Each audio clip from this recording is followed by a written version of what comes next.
While on the trail, Emily and I did a number of interviews with other Appalachian Trail hikers because we knew that each of them had a story to tell and we wanted to give them an outlet to tell it. However, in post-production, when Jason and I were looking at the footage, we realized that we couldn't tell the story of the traveling circus and also tell the story of the 2010 Thru-Hikers. There was just too much footage and it would have been too much for the audience. So here's a look at some of the amazing people we met on the Appalachian Trail.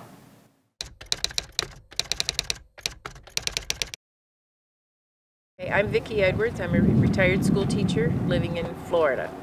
I'm Tim Edwards. I live in Florida also with her and retired also. Our trail names last year during our thru hike, I was Will and she was Way. We used the motto, where there's a will, there's a way. My name's Lucas Fikes. Trail name's all good. I am from Scottsville, Kentucky, and back home I break and train horses and do construction and pretty much anything else that I can get my hands on. Okay, this is my platypus. Purple platypus. My trail name is Sonic. It's pretty easy. I wear the Sonics jersey just about every day. So that's where the platypus came from. And I needed a mascot, of course, because if you're hiking by yourself, you get kind of bored. You gotta talk to something besides yourself. And then I guess traipsing, just because I don't want to feel like I'm in a hurry. I just want to traipse along, do my thing. My name is Stephen Shanefelder. Trail name I Trod. I'm from Lewisburg, Pennsylvania.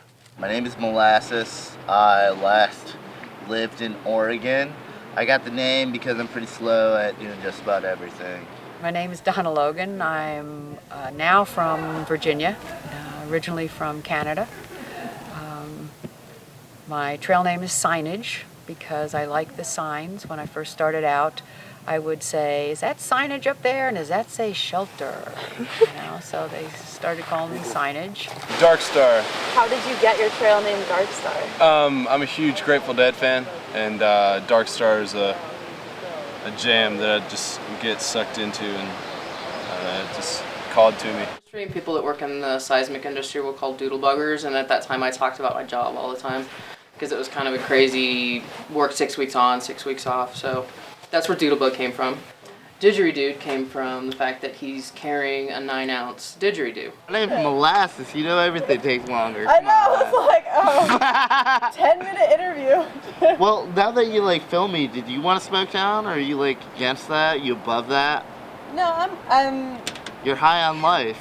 Trail name's Grits, and I got it not because I'm from Georgia. It just helped. I got it because it takes a lot of grit to walk the trail. Well, I'm from Wyoming, as I mentioned, and I ride horses back home, and I listen to country music, and so one of the guys just started calling me Cowgirl, so. My name is Nobody, and I'm from New Orleans. And I have a cow dog. And what's the dog's name? This is Kelly. She kind of has a trail name, Tagalong, but she doesn't really answer to it. My trail name is Little Brown, and the short story is that I retired from UPS, which is Big Brown, and so I was just a little cog in the wheel. So out here, same kind of thing, I'm just one person among many, just a little cog, and so Little Brown kind of evolved from that. My trail name is Danger Mouse. Inferno is my trail name. My friend that I'm hiking with gave it to me, and there's not a whole big story about it, but he just basically said that you're little and you like big adventures, and I liked that, so it stuck. I had a little, experimenting using my stove for the first time. Did catch a picnic table on fire. I'm Chris Dissler from Reading, Connecticut, and my trail name is Tetherball.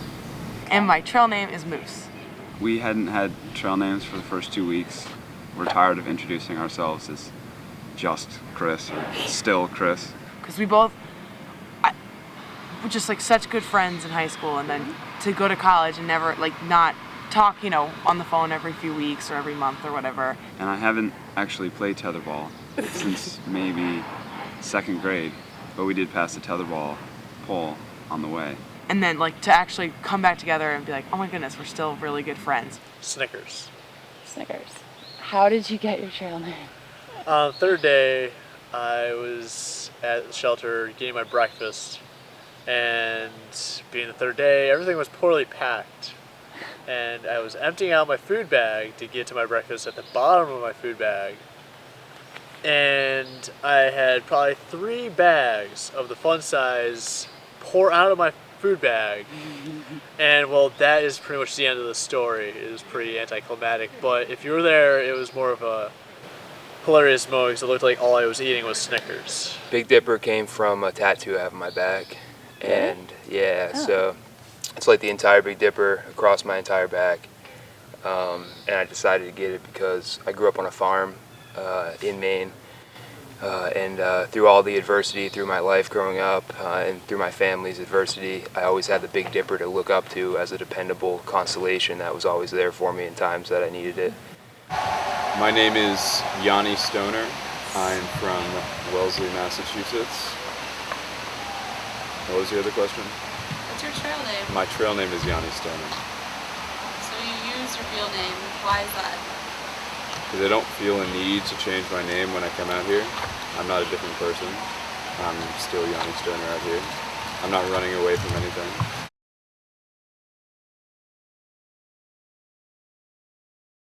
I don't hope to get anything out of it. I'm just going to live one day at a time. And whatever I do get out of it, I get out of it. It's something I was supposed to do when I was 18, and I'm 35 now. I never did it when I was 18. I hiked in '07, and now I'm section hiking it again, but I really want to do another through hike. I can't wait to get out here. You think it's going to go away, that feeling of wanting to hike, but it actually gets worse. When I was hiking, I would think, oh, I never want to hike this again, I hate this. But as soon as you're done, you just want to be out in the woods. It's the only place right now I can feel real peace and calm. And issues, I guess. I was in a career for about 25 years, got real burned out, knew I had to get out.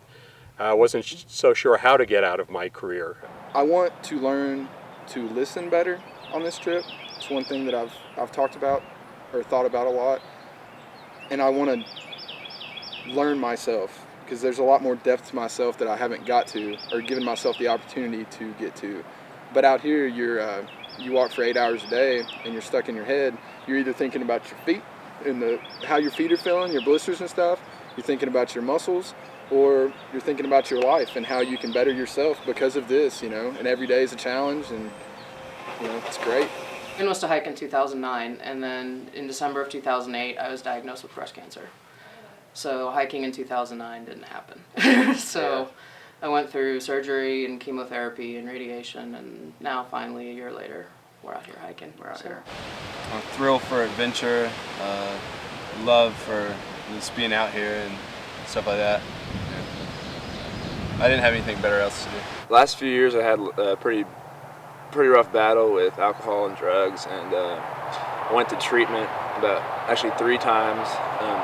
This last time I really went just broken, with no passion at all for anything other than maybe alcohol and drugs, and I just didn't want to live like that anymore. I wanted to find something I was passionate about. I didn't know who I was. Really, the only thing I knew about myself is that I loved adventure. And we're sitting around. He was in his recliner chair working on the computer. I was in my recliner doing crossword puzzles. And I said to him, I'm going to hike the Appalachian Trail, Tim. You want to come with me? I had no choice. I had to. I don't know anyone who is more locked up in my own fear like a year ago. I would not step out of my comfort zone, and yeah, it takes that. You need to step out of your comfort zone to plan this and find 5 months where you're gonna do this. But if this is something that you really think you'll benefit from and have a good time, and you just step out of that fear, because this is a once in a lifetime opportunity. And I've never been to the East Coast, and I thought this would be a pretty cool way to see it. Just walk through it. And this way I could really see what it has to offer, the beauty, the best and the worst probably of the East Coast. The ability to say that you can't tell me nothing anymore. I had a good time. It was one of the best moments of my life. Last March, I got laid off. So I was like, okay, that's it. I'm doing it. I've got nothing. I had no job, no apartment, nobody holding me down. Just go and do the trail. I'm here to challenge myself physically and mentally and to socialize with people I run across on the trail. If you really like think about it, it's just kind of daunting. It is. And you get up in the morning and you know, walk. And you know that's what you're going to be doing for like the next, 4 months. And you've already been doing it for a month and you're like, you just got to take it one day at a time, which is kind of really cool because it's really hard, but I guess a good way to practice being in the moment. So when I came out here, I weighed a little bit more than 250 pounds. And 3 months into it, I weighed a little bit less than 200. I want to be that old man who's experienced the entire world, lived his life to the fullest, and like when you talk with him, you can see that his eyes are like crystal clear, but he's got a weathered face, and he has experienced it all. Those are the people I look up to.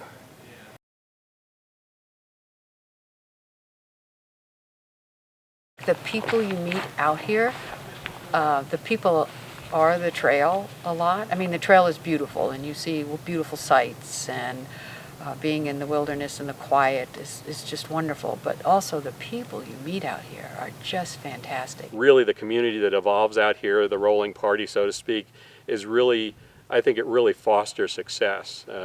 Absolutely. Cool. And I think the stats will show that too. More and more people through hike over the years. There are more people out here. Certainly the towns are better developed and better supporting of the trail, but I think it's the support of hikers supporting each other and assisting each other is really what changed the success rate from 10% to probably 20 to 25%. When you think about the incredible, the United States has 350 million people maybe, and when you think about of those, at the most, maybe 2,000 people attempt the trail, and probably a quarter of the people finish it. We're really in quite a minority here, and just to have this experience under our belt and know that there is a little group of people out there that we are part of. What I've discovered is that a lot of people out here are just like me. They're just normal people. They have normal lives, normal jobs, and although we're all out here for a different reason, at the same time, we're all out here for the same thing, And when Earl Schaefer did this the first time, he really did it as a tour of the towns of the East Coast going up. I don't know if this is how accurate this is, but he said the trail was originally, or I guess when he did it, there wasn't even a trail. He just kind of did it. Yeah. But his purpose was to go through towns and to see kind of Eastern America up the coast. And as the towns got more and more populated, the trail kept getting pushed farther and farther outside the towns. So now there's only a few towns the trail actually goes through, and the rest, technically diverts from the towns over the mountains and stuff. So you see a lot of good views and a lot of nature, but the idea that Earl Schaefer did it to kind of see America through the towns going up is kind of lost. If he had dropped out, I still would have done it. If he had dropped out the first week? If he had been Moose or Laurel, my parents think I'm a bum, I don't have any money, I'm not, I can't do this. I'd be okay, I understand, I'll go, and I totally would do this alone. And there were times in the beginning where I was would I be having more fun if I was alone? But now I know I would. In the end, I'm being with Tetherball has been has made it so much better. The whole time last year, the people that I hiked with, we got lots of trail magic showered on us. We enjoyed it, and we all, you're a brotherhood. You're family out here. You're going to meet the best friends of your life on this trail. And to me, it was a big learning experience watching the younger people, I'm about twice the age of most of the other ones. And I have the ability to come to a place like this and set up for a month and spend a few $1,000s feeding hikers, so why not? The people that you run into that's how you make it, So they're going to influence my trip, but I don't think they're going to influence me. I don't think I'm going to find a new faith in humanity or anything, because back home I'm surrounded by such wonderful people. I couldn't have any more faith in humanity. everyone's happy to talk. So you'll spend 10 minutes talking to a perfect stranger on the trail and get their life story, and then, but you can't imagine like walking down a city street and seeing somebody saying, "Hi, you know, what's your name? Where are you from? What you doing? You know, where have you been lately?" And so it's a totally different atmosphere out here than just about any place you're going to find, and that's really what I like.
Everyone came out of it in a really positive mood. Sometimes that's hard when there's 5 people traveling together. I don't know if you've noticed that. You guys are a tough group to follow. I don't know how you guys got ahead of me today, but I apparently can't follow these guys. They just disappeared and reappeared. Yeah. Sometimes our days are a mess, and Snickers, before Snickers met us, he had a very strict schedule, and he had the exact amount of food that he needed. And then we're like, Snickers, you better get rid of that and be more flexible if you're going to hang around with us.